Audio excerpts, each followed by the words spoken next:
যে কথাটা বলা হয়েছে যে জনগণ এবং সংসদের প্রয়োজন নেই, আমার মনে হয় না এই যে আমাদের যে সংস্কারের কথা আমরা বলছি এটা ছিল এক দফারই অংশ।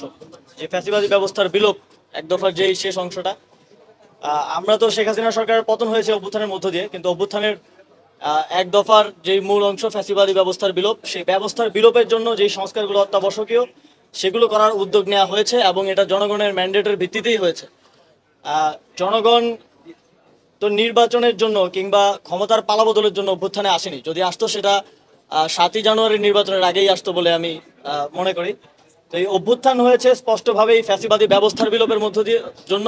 আমরা যদি যেই ব্যবস্থাটা বিদ্যমান আছে এটার সংস্কার না করে দিয়ে যেতে পারি, আমরা মনে করি যে সরকারি ক্ষমতায় আসুক, যে কোনো রাজনৈতিক সরকার এই অটোক্রেটিক একটা সিস্টেমের মধ্যে সে নিজেও অটোক্রেটিক হয়ে উঠতে বাধ্য হবে।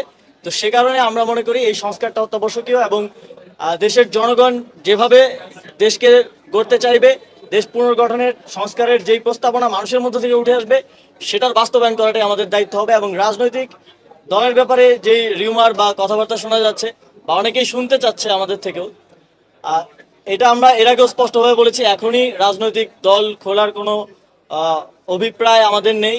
এবং এই অন্তর্বর্তীকালীন সরকারে যারা আছেন কারোই ক্ষমতার অভিলাষ নেই।